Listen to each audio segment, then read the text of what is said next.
Hey guys, Antoni Kai here, and today we are going to talk about a medical emergency that happened to me about a month ago.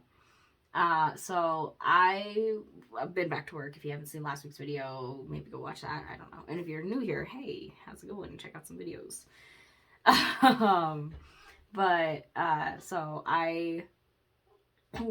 I was feeling off when I woke up. I kind of thought I was having an anxiety attack. I actually really did think I was having an anxiety attack because my anxiety attacks, I get like this really tightness in my chest and it really hurts. I've been told by a lot of people that it sounds like I'm having a heart attack. It feels like I'm having a heart attack. It's awful. And I just having some random pains and I was like, okay, so I'm having an anxiety attack. Cool. I can deal with that. Went to work. Now mind you, it was going to be a split shift. I was going to be working, helping open, and then going home, and then going back to work. And at work, I had the rumbly tumbly, and I was like, okay, I've got to poop. So I went poop, and I never go poop anywhere but home. Like, that is a huge thing for me. I hate pooping in public areas. I hate it. So I went and I took a poop, and I was like, oh, that's really, like, I couldn't hold it, like, I'm not feeling good, and I started feeling like this hot and cold feeling up and down my spine, and I was like, I feel like I'm gonna pass out, but I'm not going to pass out. I have work to do. So I continued working, and then I puked, and I was like, okay, I need to go home. And I was the other manager on shift now. I was like, I gotta go home, because if I'm gonna be able to come back tonight, I need to get some rest, because I don't feel good. So I go home, and I remember, I think, calling my boss, and then leaving a text message letting him know, I'm not feeling too good. I'm probably still planning on coming in, but I don't know what's going on. And then I remember trying to go to sleep, and I was just in so much pain. I couldn't lay still enough to go to sleep, but I was kind of going in and out of, like, I don't want to say consciousness, but it felt like I was going in and out of consciousness. I don't know. So then I was like, okay, this is like a really bad panic attack. I need to go to the ER. And also, I was also kind of thinking, the only other time I felt like this was when I was internally bleeding, and that's terrifying. And I was like, there's no reason for me to be internally bleeding. I don't get cysts, so I don't have the risk of a cyst popping and causing internal bleeding, so I don't know what the hell's going on. I did have a surgery back in January. I was like, well, maybe an incision broke open or something, and so I was like, okay, I gotta go to the ER and figure out what's going on. So we got the kids in with a really close family friend, and we go to the ER. And they are treating me like I am searching for drugs, which is funny because one of the first things I always tell people is I don't want any like hard drugs. I'm not a fan of the idea of the possibility of getting addicted to anything. That's not fair to my kids. It's not fair to my boyfriend. It's not fair. So I'm like, okay, so something is seriously wrong. So they do a CAT scan.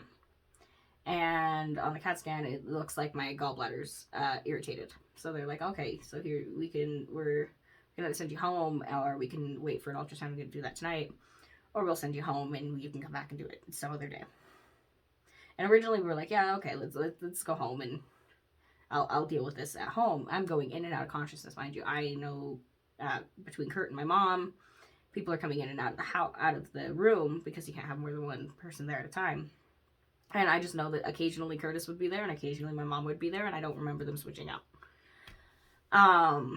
I do know that when the doctor was saying, we'll go home, and I remember making the decision that we were going home. I don't know exactly, like, when they switched out, because Curtis was there with that decision, and then my mom was there later, and my mom was telling the doctor about how she had the same problem when she was my age, and she had an 11-month-old, which is funny, because I have an 11-month-old.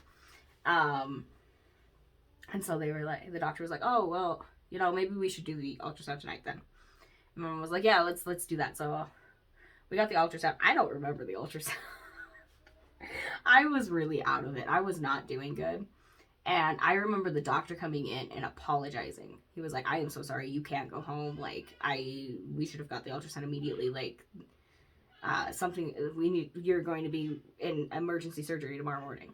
And if we could get the surgeon here tonight, we would, but you're going to be staying here and being monitored until tomorrow morning for emergency surgery. And I was like, oh boy, okay, that's cool. What are we going to do with the kids? What's going to happen? Like, I'm freaking out, and then I'm not, because now I'm in this new room for overnight. And I was like, what the hell? I just remember I was in and out of consciousness. My mom stayed the night with me because someone had to be home with the kids. And I don't really remember a lot. Like, I know my granny came and visited. I remember seeing her. Or maybe I don't remember seeing her. Maybe I remember... I don't think I saw her. Well, maybe I don't know. I was so out of it. And I remember going into surgery. And then coming out and I was in pain. Oh, this has been the worst, like, recovery I've ever had. And it was gallbladder surgery.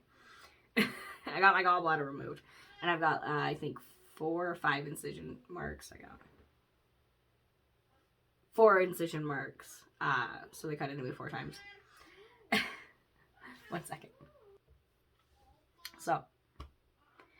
So I had to, in recovery, I got sent home not long after that. And then I was in a lot of pain. Like, it was awful. Like, I've given birth, I've had an ultrasound, or I've had a hysterectomy, a full hysterectomy, like complete hysterectomy, and this has been the worst recovery for me personally. And then we went and got a follow-up appointment, of course, you know, post-op appointment, and it turns out my gallbladder was twice the size it was supposed to be, and it had a couple of stones on it, which they were pretty large stones too, and it was chronically inflamed, is how he put it. I had a chronically inflamed gallbladder, so I was having issues, and didn't know it, and I could have died, apparently, and I didn't know. I was just like, it's an anxiety attack, it's fine. It was not fine. I was out of work I was told I should be out of work for 2 weeks. I went back, I think I was gonna go back that Saturday, so this all happened on Tuesday and a Wednesday. I was gonna go back that Saturday. That Saturday I ended up back in the ER for some personal reasons. We're not talking about it. Basically, surgery can cause constipation, so you guys can figure it out from there. So I went back to the ER for that, and then I returned to work that Monday. And it was hard. I wasn't able to work more than, I think that first day I worked 2 hours, and then after that I was able to kind of build up to 4 hours, and then I built up to 6 hours, and then I worked a 12-hour shift, which was not as smart as it could have been. And then I did an 8-hour shift the next day, and then I was out after 6 hours the next day. And it's just been this really horrible recovery period, and it sucks. But I'm okay now. I am off of light duty next week, so everything will be fine there. And yeah, so my boyfriend's back at work now. He actually works with me. It's pretty great. He's at work right now. The kids are supposed to be sleeping. You can tell that that's working so well. Because I'm sure you guys can hear them in the background. Yeah, it's just been a great day. It's been interesting. It's been a thing. Stay tuned for next video, or if you guys are interested in my testosterone journey or my transitioning journey, because I'm going to discuss that next video. Have a good day, night, evening, morning, whatever it is, wherever you are. Have a good one, guys. Bye.